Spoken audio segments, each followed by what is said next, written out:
لا إله إلا الله محمد رسول الله عليه صلاة الله وآله والأحبة لا إله إلا الله محمد رسول الله عليه صلاة الله وآله والأحبة. Warahmatullahi wabarakatuh. Alhamdulillahi rabbil alamin wa bihi nasta'inu ala umuri dunya waddin. Asyhadu an la ilaha illallah al-malikul haqqul mubin wa asyhadu anna Muhammadar Rasulullah shadiqul wa'dul amin. Allahumma shalli wa sallim ala sayyidina Muhammadin wa ala alihi wa sahbihi ajmain wa tabi'in wa tabi'i tabi'in wa man tabi'ahum bi ihsan ila yaumil wa alaina ma'hum bi rahmatika ya Allah ya arhamar rahimin. Qala Allah ta'ala fil Qur'anil Karim, a'udzu billahi minasyaitonir rajim. Bismillahirrahmanirrahim. Ya ayyuhalladzina amanu ma lakum idza qila lakum munfiru fi sabilillahi istaqaltum 'alal ard araditum bil hayatid dunya minal akhirah fama mata'ul hayatid dunya illa khalil illa tanfiru yu'adzibukum azaban alima wa yastabdil qauman ghairakum wa la tadurruhu syai'an. Wa qala Rasulullah sallallahu alaihi wasallam, idza ta'aratil ma'asi fi ummati amahumullahu bi azabin min indih. Wa qala aidan, sayati zamanun 'alan nas la yabqa minal islam illa ismuhu wa la yabqa minal qur'an illa rasmuhu. Atau kama qala Rasulullah sallallahu alaihi wasallam. Baik, sebelum saya memulai, itu yang berdiri pergi ke belakang mau ngapain? Mau buka puasa lu? Cuman bentaran doang duduk ngapain? Tuh yang di belakang tuh. Nah gitu. Dan malu-malu balik lagi. Ayo temennya tuh yang di sampingnya seret. Suruh duduk. Cuman bentaran doang. Yeah. Karena sebagian besar umat Islam sudah mengabaikan Al-Quran, sudah tidak mau lagi menjalankan Al-Quran. Karena kalau Al-Quran dijalankan, pasti gubernur kita Islam. Yang amin itu sedikit. Berarti sebagian besar saya berhadapan sama ahokan. Jamaah sekalian yang dimuliakan Allah, kalau bicara soal kepemimpinan, kalau bicara soal pemimpin, maka kita mesti tengok ke belakang. Karena yang paling tahu, yang paling bisa menjalankan ayat Al-Quran hanya Rasulullah. Kemudian siapa? Sahabat. Seluruh sahabat ini. Bukan Ali doang. Ali doang Syiah loh. Seluruh sahabat, Abu Bakar, Umar, Utsman, Ali, dan seluruh sahabat Nabi. Setelah sahabat Khulafaur Rasyidin siapa? Tabi'in. Setelah tabi'in, setelah tabi'in, itu sabda Rasul. Setelah tabi'in. Nah kalau sampai ke ente, tabi'in. Ntar lari jam 3 bohong, tabi'in. Jadi jangan sok tahu orang sekarang berani menerjemahkan Quran sesuai dengan akal pikirannya sendiri. Namanya kepinteran. Saking pinternya jadi bahlul. Kesel kita. Kenapa kesel? Karena dari zaman Belanda yang namanya Al-Quran sudah mulai disingkirkan. Dari zaman Belanda. Dulu pada waktu zaman Belanda, Al-Quran ini dikatakan apa? Oh suci. Pakai model suci. Al-Quran tidak boleh diterjemahkan. Orang nurut, ya suci. Sampai Kartini baca Quran kagak tahu artinya, betul? Betul? Kagak tahu artinya, makanya nggak pakai jilbab.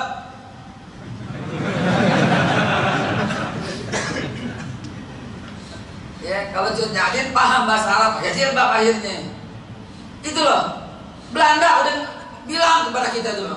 Lalu kita ini ulama-ulama ya yang dekat pada Belanda akhirnya menyetujui dengan cara memutarbalikkan. Dengan cara apa? Oh, tidak boleh sembarangan baca Quran.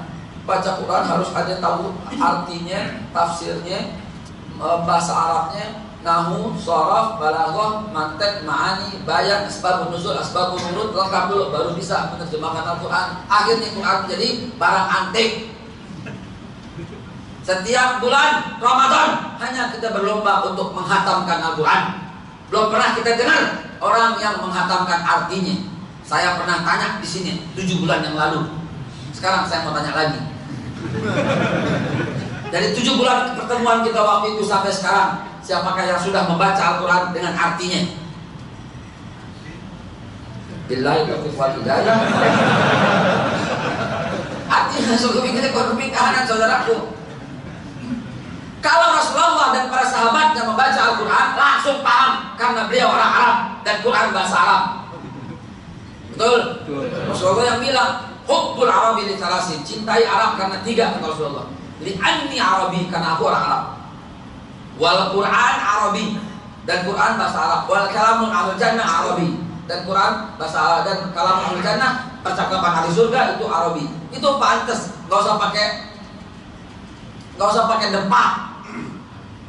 Ya, Rasulullah sama sahabat dan orang-orang Arab udah tahu. Kalau kita kagak tahu, karena itu kita baca artinya. Jadi dapat ilmu. Ayat yang dibacakan tadi surat Al-Maidah, ya, ayat yang ke-51. Masya Allah.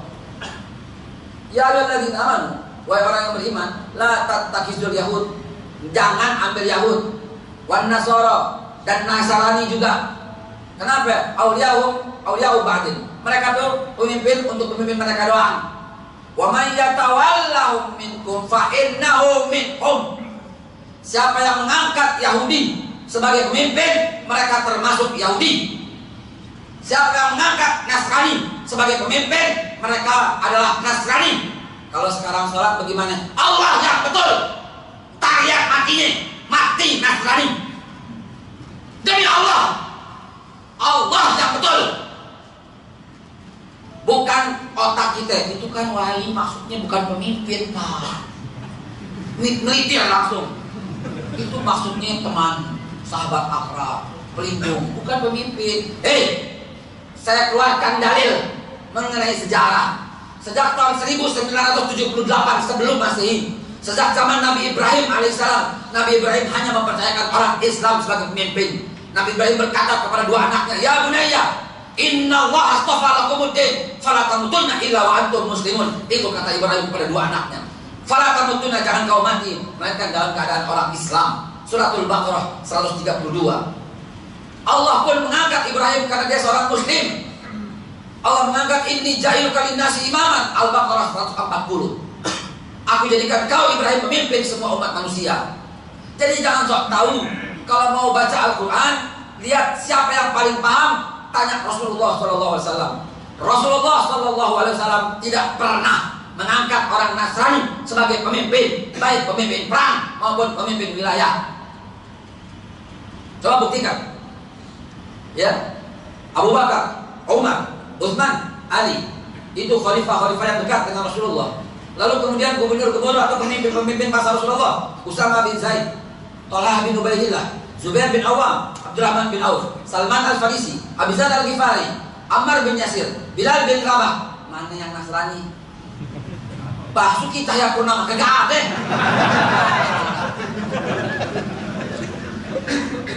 Saudaraku, saya tidak menghina beliau. Ya. Saya juga tidak membuli beliau.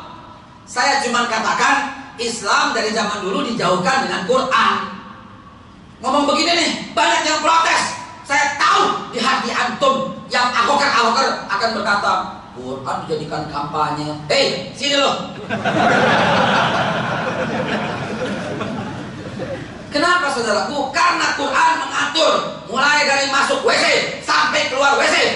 Quran mengatur dari nikah sampai mati. Quran mengatur dari hubungan badan sampai hubungan famili sampai hubungan bisnis. Tidak ada yang dilewati oleh Al-Quran. Suratul Maidah ayat yang ketiga Allah katakan, Al-yawma akmaltu lakum dinakum wa atmamtu alaikum ni'mati wa raditu lakumul Islam madinah. Maknanya apa itu? Maknanya itu Quran itu telah akmal dan telah atmam. Akmal itu dipakai kamilah sempurna. Jadi tidak perlu ambil aturan yang lain. Atmam itu utuh, artinya tidak akan pernah kurang dan tidak akan pernah berkurang. dan juga tidak lebih. Kenapa? Karena pas titik jenuh. Itu atmam wa akmal. Tapi lihat, Quran hanya dipakai untuk nikah. Hijab kabul dengan mas kawin, seperangkat alat sholat dan Quran. Palelo gitu bilang. Dan Quran hanya dibacakan ketika orang mau mati dengan Yasin. Selebih-lebihnya mana kita mengamalkan Quran? Makin hari makin jauh umat Islam dalam Al-Quran. Ini yang ditakutkan oleh Rasulullah SAW. Bagai buih, diatur kemana saja bisa. Sehingga apa? Allah turunkan Al-Quran. Mawal wahai ya Rasulullah. Apa itu wahai Rasulullah? Sahabat tidak khawatir dengan wahyu karena masih ada Rasulullah, sehingga Islam berwibawa. Itu kalau Rasulullah mau mengunjungi, ya, melewati basis Kristen, karena Rasulullah melindungi, itu orang pada menggigil dalam kitab tarikh, dalam kitab Barzanji, menggigil 40 hari 40 malam kalau Rasulullah mau lewat. Apalagi kalau Abu Bakar, kalau Umar mau lewat, semua orang Nasrani, semua orang Yahudi menggigil. Karena umat Islam begitu wibawanya. Sama sebagaimana pahlawan-pahlawan kita berwibawa di mata Belanda. Siapa yang nggak tahu? Belanda tidak pernah berani bertatap muka walau dengan seorang wanita bernama Cut Nyadim. Dia suruh orang-orang sampai ratusan untuk menangkap karena dia tidak berani one by one. Coba lihat sekarang kita. Lihat nggak jauh-jauh Israel, hanya 4 juta jiwa berani mengacak-acak 9 negara. Kenapa? Karena Allah telah cabut rasa takut dari orang-orang kafir kepada orang Islam. Ini dalilnya bahwa ketika umat Islam tidak memperdulikan Al-Quran, Allah cabut rasa takut di hati orang-orang Nasrani dan Yahudi kepada umat Islam, dan dia berani mengobok-obok umat Islam. Bayangkan saudaraku, 210 juta umat Islam di Indonesia diacak-acak sama 10 orang redaktur Kompas, laknatullah. Hanya 1 orang warteg, saudaraku. Tahu warteg? Tahu warteg? Hanya 1 warteg mampu mencabut perda syariah yang sudah menjadi mendarah daging sejak dari zaman Belanda. 2016 tahun duka cita karena 1 warteg yang kemudian dihembuskan oleh grup Kompas dan teman-temannya. 7 negara kafir memasukkan itu sebagai headline selama 3 hari berturut-turut di seluruh media massa mereka. Amerika, Inggris, Prancis, Jerman, Belanda, dan Cina ikut-ikutan. Singapura yang kecil juga berani sama Indonesia. 7 negara laknatullah itu memasukkan terus dengan headline yang sama. Saudara mau tahu apa judulnya? Ramadan Raid itu pembunuhan, raid itu mencekam. Kalau Gaza raid pantas, Aleppo raid pantas, karena ribuan umat Islam terbunuh di sana. Tapi ini Ramadan raid in Indonesia. Siapa yang mati? Bahlul. Siapa yang mati? Hukum Islam yang mati. Lagian enggak. Kenapa lebay sih? Itu kan sudah berlangsung sejak zaman Belanda, sejak zaman Bung Karno, sejak zaman Pak Harto, sejak zaman Habibie, sejak zaman Megawati, sejak zaman Gus Dur, sejak zaman SBY. Ini baru sekarang. La haula wala quwwata illa billah. Kenapa?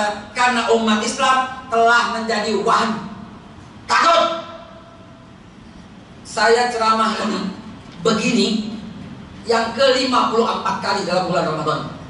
Pagi di mana, siang di mana, zuhur di mana, asar di mana, maghrib di mana, isya di mana. Ini saya hitung yang ke-54 kali.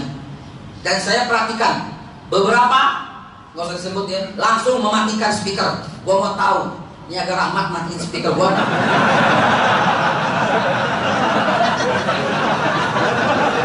Kalau matiin lu, mesti tinggal pujuk Budi Firmanto di situ. Berkali-kali saya dimatikan speakernya ngomong ini. Kenapa? Karena dituduh politik. Saya tidak berpolitik. Terserah saudara memilih siapapun. Tapi tolong Islam. Kenapa? Supaya Islam berjaya kembali di bumi tercinta ini. Saya nggak berpolitik. Saudara memilih siapapun terserah. Asal Islam. Nah, kenapa kita sampai? Kenapa dia jadi? Karena apa? Karena mereka pintar mengemas kata. Inilah yang disebut disability thinking of choice. Saya akan tinggalkan waktu untuk kita tanya jawab. Barangkali ada yang penasaran sama gue. Ayo sini kita tanya jawab. Ya. Saya orang Betawi soalnya. Kalau saya mah bukan orang Betawi mah kayaknya sih nggak terlalu ngotot kayak begini. Udah Betawi dari 1440 sejak Sultan Fathahillah mendirikan ini tidak pernah punya gubernur kayak begini. Semua berlempeng-lempeng aja. Dia kan bahaya Ustaz, bahaya di mana? Nanti kelar, belum kelar gua ngomong sebentar, gua lanjutin lagi. Sejak zaman dahulu kala tidak pernah kita lihat. Namun jangan sampai ini jadi di belakang. Quran ini jadi di belakang. Dengan tegas saya ingin menyelamatkan. Demi Allah tidak ada niat apapun. Hanya ingin menyampaikan bahwa ayat yang saya baca barusan di awal,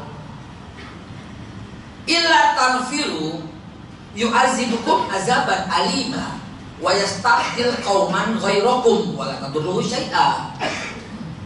Artinya apaan? Kalau kita tidak berpegang teguh, ya, Allah tuh wa yastabdil qauman ghairakum, Allah akan mengganti kaum ini dengan kaum yang lain. Kesian anak cucu kita, ya Allah ya Rabb. Siapa bilang Indonesia bakal abadi sepanjang masa? Siapa bilang?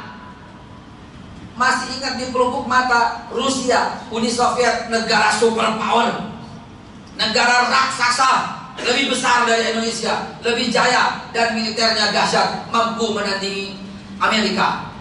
USSR itu mampu dengan satelitnya jauh sebelum orang memikir soal satelit. Tanknya, pesawatnya, semua Rusia. Sekarang mana Rusia?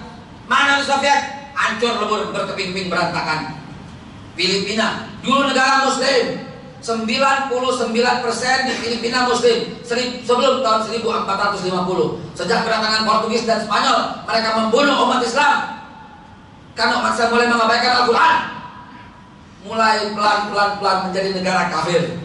Yang kemudian Moro yang tinggal sedikit diuber kemana-mana. Siapa yang berani menjamin Indonesia tidak begitu, saudaraku? Dalilnya udah ada kok.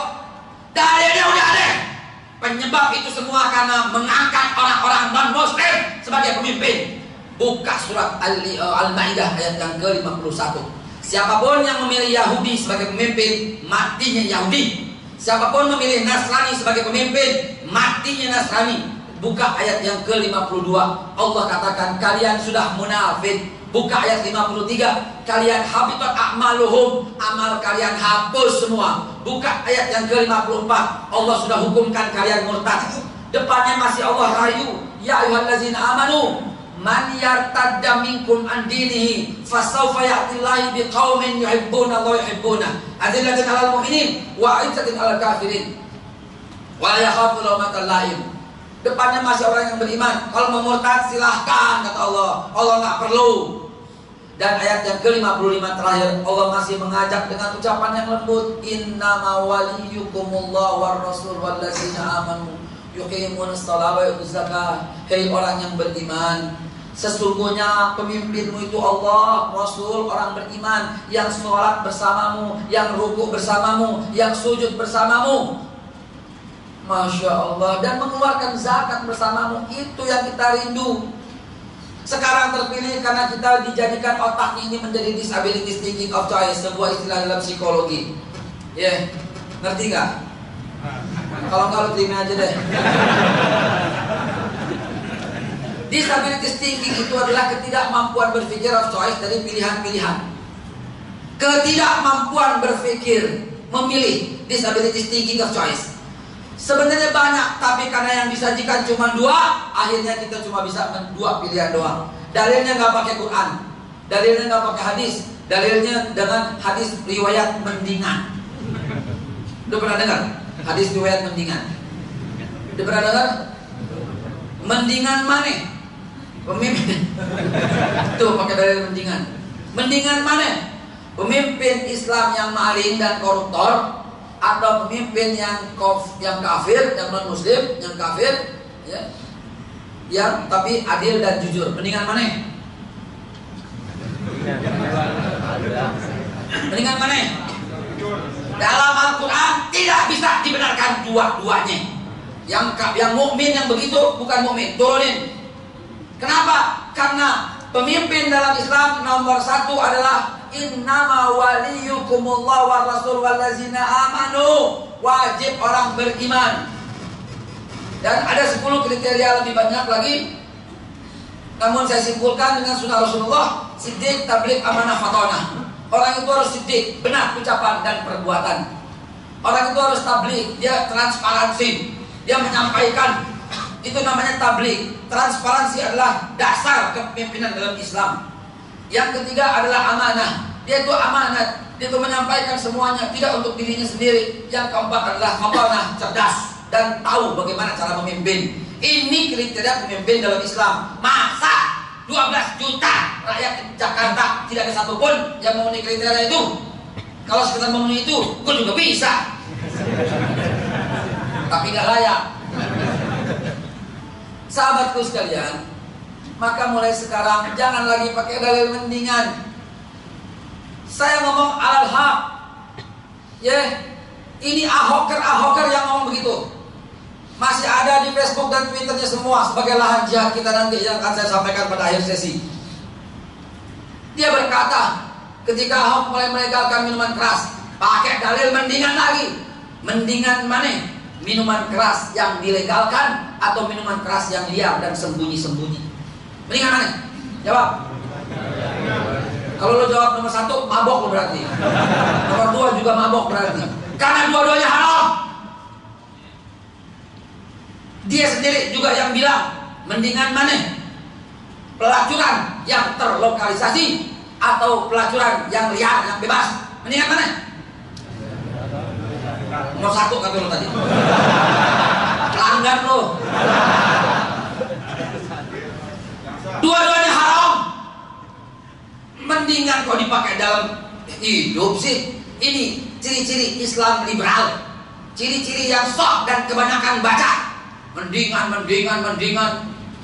Saudaraku, ini Masya Allah, mendingan itu hanya bisa terjadi kalau darurat, kalau kepala kita hilang, kalau nyawa kita hilang, kalau kita mati kelaparan. Kita bisa pakai mendingan mana? Gue mati kelaparan di hutan atau gue makan babi.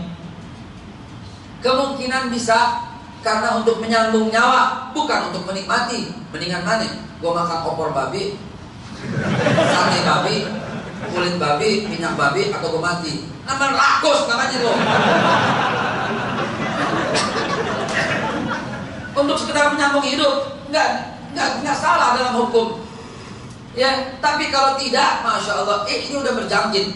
Sejak tahun 1984 saya sudah mengajar guru agama di Condet, di Kampung Tengah. Sejak tahun 84, walaupun pendidikan saya dari awal sampai akhir semuanya teknik. Saya teknik informatika, saudaraku. Saya teknik industri, dan saya matematika filsafat. Coba nggak ada urusan guru ngaji. Kalau salah undang, tuh panitia salah undang. Kenapa orang teknik yang diundang? Saya sebagai konsultan, bukan sebagai seorang ustadz atau ulama, tapi saya punya sense. Kenapa? Karena seumur hidup ayat-ayat Al-Quran ini dikasih oleh almarhum ayah saya kepada kami, sehingga kami tidak akan pernah berani untuk melangkah. Itulah yang saya ajak saudaraku. Mendingan tidak bisa jadi dalil. Di kampung Condet, di kampung di mana saya mengajar, itu mulai sekarang sudah terjadi pergeseran, sebuah keberhasilan yang gemilang dari kaum kafirin dengan dalil mendingan. Anak murid saya, saudara, dia bertanya, Ustaz, mendingan mana? Saya mabok tiap malam atau seminggu sekali? Saya bilang, sini loh anak saya mau tamparin. Nggak ada murid gua dari zaman dulu, murid gua nggak ada yang kayak elu. Karena mendingan. Yang masih kecil aja kami baru penutupan pengajian. Kami penutupan pengajian biasanya setengah Ramadan. Ya, nunggu donatur ngasih zakat sama anak-anak murid. Udah dapat baru bubar loh. Ya, baru penutupan pengajian. Kesian soalnya, ya. Tapi alhamdulillah tiap bulan Ramadan selalu ada yang memberikan untuk anak didik kami. Jumlahnya 108 orang, ya. Kami semua yang menanggung, insya Allah. Nah, ini anak-anak ini sudah juga bertanya dengan dalil mendingan. Anak SD udah kelas 6, anak SMP kelas 1, Ustaz Haikal, ya mendingan mana? Saya buka puasa lohor sampai asar. Coba aja pikir, sepertinya biasa-biasa saja. Tapi ini yang membuat umat Islam dicabut rasa takutnya dari orang-orang kafir kepada umat Islam, sehingga gampang diombang-ambingkan. Bayangkan coba, karena urusan warteg jadi kayak begini, kita tidak punya lagi hukum, payung hukum untuk melindungi orang-orang yang mau mengamalkan ajaran Islam. Ya, kita nggak punya payung lagi. 2016 tahun duka cita seharusnya. Lalu bagaimana solusinya? Solusinya jihad yang tidak mengeluarkan darah. Solusinya turun ke jalan yang tidak perlu dengan kaki. Solusinya perang yang tidak menggunakan senjata. Dan lahan jihad itu bernama Facebook, Twitter, Instagram. Ini mulai hilang suara saya gara-gara siapa? Bukan? Baik loh. Yang sebelumnya guludain angus loh. Orang Betawi galak, guludain angus loh kata Benyamin. Angus langsung. Sahabatku sekalian, mari.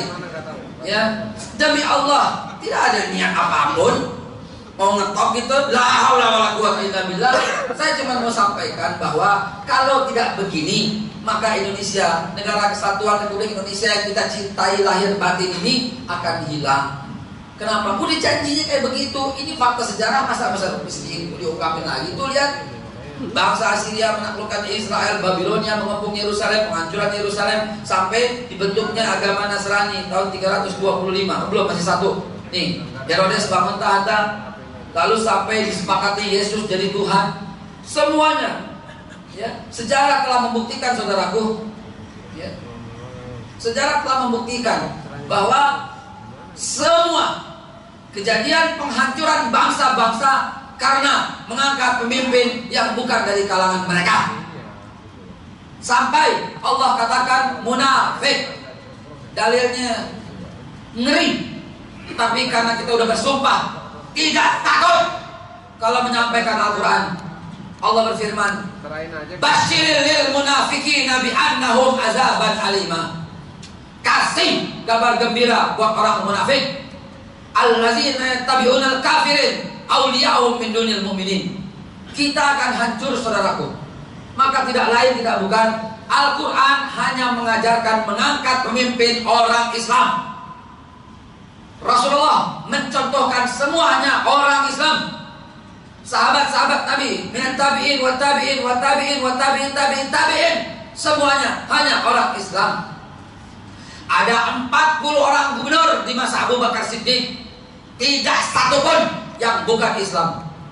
Ada 80 gubernur di masa Umar, Utsman dan Ali, tidak satu pun yang beragama bukan Islam. Masa Khalafah Rashidah berganti dengan masa Mulkan Adhan. Walaupun Mulkan Adhan, ya, yaitu Bani Abbasiyah, Umayyah pertamanya, selama 14 tahun berganti, selama 90 tahun berganti 14 khalifah. 14-14-nya semua khalifah adalah muslim, dan satu khalifah memiliki sampai 20 sampai 50 orang gubernur, semuanya muslim. Masa Bani Umayyah berganti dengan Bani Abbasiyah, 346 tahun Bani Abbasiyah, dengan berganti-ganti seratusan khalifah dan mungkin ribuan gubernur. Saya punya daftarnya soalnya, sebagai pemerhati peradaban sejarah. Tak satu pun yang kita lihat mereka beragama Nasrani atau Yahudi. Bani Abbasiyah berganti dengan Bani Utsmaniyah sampai 1923.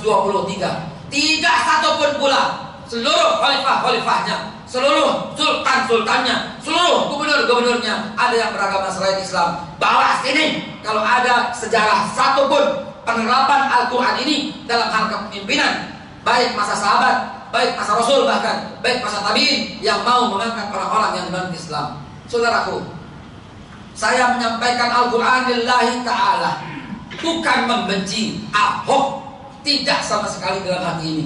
Tetapi boleh kalau semua orang rela mati kafir. Kalau semuanya punya cita-cita matinya Kristen, silahkan angkat pemimpin yang Kristen. Al-Maidah 51 mengatakan demikian. Wa may yatawallau minkum fa innahu minhum. Siapa yang mengambil mereka sebagai pemimpin, mereka termasuk golongan mereka yang diangkat. Saya cukupkan dulu sampai di sini. Tafadhol, kita mau tanya jawab silahkan sampai dengan jam 1. Tafadhol. Kedengaran saya, kedengaran, cukup bertanya. Nanti saya sampaikan lagi. Assalamualaikum warahmatullahi wabarakatuh. Masalah pemimpin gubernur saja. Nah, Karena saya juga sebagai anak Betawi juga merasa gimana ya, nggak serak lah gitu. Tapi ada beberapa faktor yang saya harus lihat. Pertama, kenapa umat Islam, siapa yang bisa memberikan fatwa? Nggak usah banyak calon gubernur dari Islam tuh berapa kali? Satu aja udah selesai. Betul mana itu? Tamburan. Tamburan. Ada kebun kacang nanti. Ada kebun kacang nomor 12. Ini tempat main aneh dulu masih kecil. Jangan-jangan ini tanah milik babe gua nih.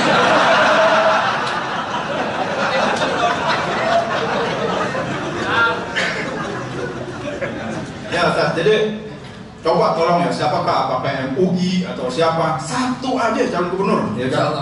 Karena begini, tahun 2006, waktu dulu saya masih sempat bingung, ya kan? Di Pontianak itu ada peraturan 20% cukup untuk memilih gubernur. Di Pontianak ada 5 calon, 4 calon itu dari Islam semua, 1 calon dari non Muslim, ya kan? Akibatnya apa? Non Muslim cuma 20,berapa%, berhak jadi gubernur, tapi yang non Muslim 19, 18, plus ribut lagi semuanya. Itu gimana gitu? Saudaraku, saya sudah sampaikan apa yang antum tanya barusan. Mereka wahan, cinta dunia. Mereka bukan Muslim sejati, mereka bukan mukmin sejati. Mereka haus merampok rakyat. Mereka haus dengan kepemimpinan yang akan menjanjikan kekayaan yang berlimpah. Dalam Islam tidak demikian, saudaraku. MUI sudah mengeluarkan fakta sejak zaman almarhum Buya Hamka, haram memilih pemimpin yang non Muslim. Ada fatwa MUI-nya, tetapi MUI dilemahkan oleh mereka. Ya, sekarang pun begitu. Maka yang diperlukan, saudaraku, bukan lagi fatwa, bukan lagi apapun, karena fatwa pun diabaikan. Yang diperlukan adalah kesadaran. Kesadaran. Dan saya dari Majelis Pelayan Jakarta, saya juga dari Gerakan Masyarakat Jakarta, saya juga dari Korps Mubalik Jakarta, saya semua sekretarisnya. Lu bingung kan?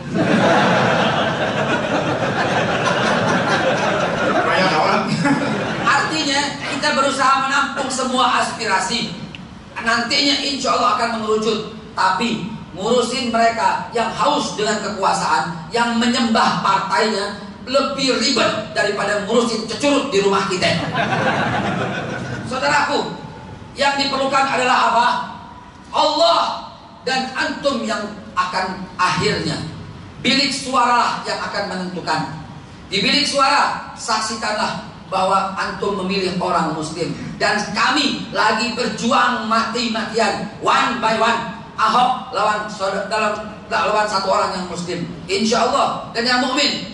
Ya, insya Allah 2016 ini kita buktikan untuk menuju 2017 kita punya calon pemimpin yang satu, Muslim, mukmin, beriman, suka ke masjid, zakatnya hebat, zakatnya bagus, tahu dengan segala hukum-hukum dan bisa melanjutkan aspirasi. Saudaraku, jangan lagi di antara kita berkata, kan kalau dia mimpin jalan jadi bagus, kalau dia mimpin gaji naik, kalau dimimpin bangunan-bangunan terjadi, ada MRT, ada segalanya. Mari saya sajikan sebuah fakta terjadi pada tahun 1420 sebelum Masehi. Ini karena udah mau jam 1 seharusnya beruntut, tapi ingin satu aja deh yang paling kontras dan saudaraku sekalian hafal dan tahu persis. Apa itu?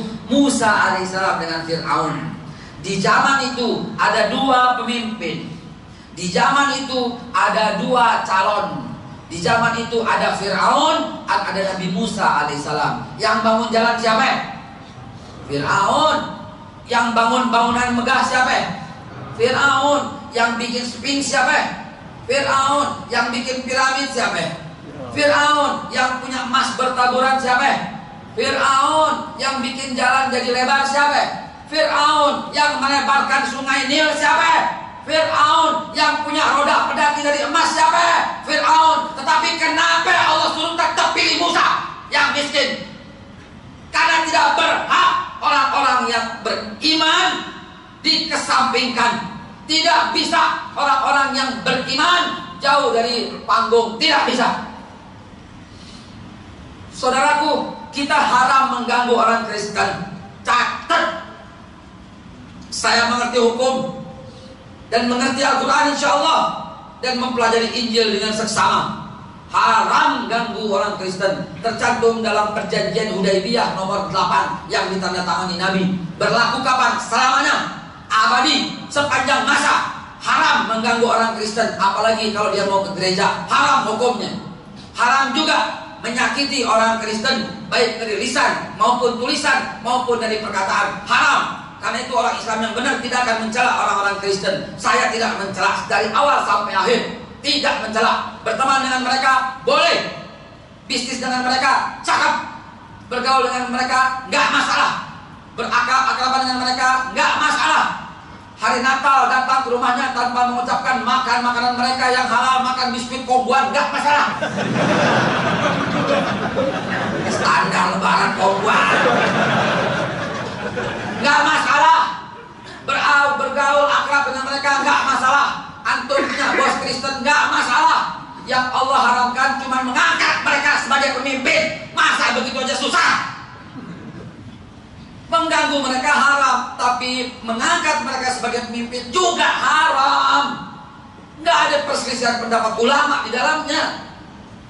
Di masa pemerintahan Islam justru Kristen dilindungi. Tahun 621 ketika Rasulullah mau dibunuh oleh Nasrani, Yahudi, dan Quraisy, mau dibunuh dalam perang Badar, dan Rasulullah berhasil memenangkan peperangan. Apa yang Rasulullah lakukan? Rasulullah melindungi dan tidak boleh disakiti, tidak boleh diikat, tidak boleh diborgol, apalagi dibunuh seperti ISIS yang membunuh tawanan. Tidak benar, haram hukumnya bagi Rasulullah SAW dan para pengikutnya yang sejati. Rasulullah hanya menghukum mereka, suruh ngajarin orang yang buta huruf dari kalangan sahabatnya. Kalau dia bisa, bebas. Apa yang dilakukan Rasulullah diikuti oleh Umar bin Khattab tahun 636. Umar bin Khattab membebaskan Yerusalem yang sebelumnya dikub oleh pendeta Sopranos atau Sopranios. Sopranos membunuhi umat Islam yang singgah di Yerusalem. Umar bin Khattab membebaskan Yerusalem tahun 636. Apa yang Umar lakukan? Umar lakukan membebaskan semuanya. Yahudi bahkan boleh masuk Yerusalem, Nasrani bebas masuk Yerusalem. Bahkan Umar bin Khattab memaafkan semua dan menuliskan perjanjian Elia tahun 636. Damai, tentram. Sampai kedatangan Crusader 1099. Crusader membunuh 74.000 umat Islam hanya dalam waktu 3 hari dengan cara menyembelih mereka. 74.000 kepala disembelih. Lalu 1187 Sultan Salahuddin Al-Ayyubi mengambil kembali Yerusalem kepada pemiliknya yang sah. Apa yang dulu lakukan Salahuddin Al-Ayyubi? Salahuddin Al-Ayyubi tidak membalas satu pun yang dilakukan oleh pendeta Paus Urbanus. Tidak satu pun darah tumpah, tidak setetes darah tumpah. Salahuddin Al-Ayyubi memaafkan dan hidup kembali bersama. Dan Salahuddin Al-Ayyubi menuliskan perjanjian Ramallah tahun 1194 sebelum beliau wafat. Itu perjanjian damai antara Yahudi, Nasrani, dan Islam. Jangan ajarin Islam toleransi. Islam jagoan toleransi. Bukan cuma Sultan Salahuddin Al-Ayyubi, Sultan Hamid 1436 ketika orang-orang Spanyol dibunuh oleh Raja Philip III. 300.000 umat Islam disembelih oleh Raja Philip III. Ya, tapi pada halat yang sama, pada waktu yang sama, itu Sultan Salim I di Turki memaafkan dan melindungi umat Kristen yang minoritas di Turki. Sementara umat Islam yang minoritas di Spanyol habis dibunuh oleh Raja Philip III. Jangan ajarin umat Islam toleransi. Umat Islam jagoan toleransi. Bagaimana dengan tahun 1988 sekarang di Ambon? Kita tahu pasukan ikat kepala merah membunuh umat Islam di Ambon. Hanya setengah jam dari Ambon, Pulau GB. Di sana ada minoritas Kristen, hanya 10% di Pulau GB umat Kristen. Pada saat kerusuhan Ambon, umat Islam melindungi 10% orang Kristen yang ada di Ambon, yang ada di Pulau GB. Sekali lagi, jangan ajarin saya toleransi. Islam jagoan toleransi. Islam raganya toleransi. semua negara di mana Islam mayoritas, umat-umat yang lain boleh berkarya, boleh bekerja, boleh memiliki apapun. Lihat, yang mayoritas Nasrani, apa ada umat Islam yang tampil? Saudaraku, kita sedang berperang. Mari, saya mengajak saudara berperang yang tidak menumpahkan darah. Akhir kalam, saya mengajak saudara bertempur yang tidak menggunakan senjata. Lahan jihad kita sekarang bernama Facebook. Di Facebook, kalau perlu satu orang punya 10 account untuk balas bully-bully mereka. Hari ini saya dibully, totalnya saya hitung udah 5.467. Saya sudah blok mereka semua itu loh. Capek bloknya, saban hari 100 orang ngeblok. Capek ngebloknya. Kenapa? Tiap saat saya dibully. Sehari rata-rata hampir 200 membuli di Twitter dan di Facebook. Saudaraku, lawan tanpa menyakiti hati perasaan. Lawan karena mereka membuli orang Islam. Siapapun yang bau-bau tegas sedikit, bully. Siapapun bully. Lawan. Saya bukan ngomong doang.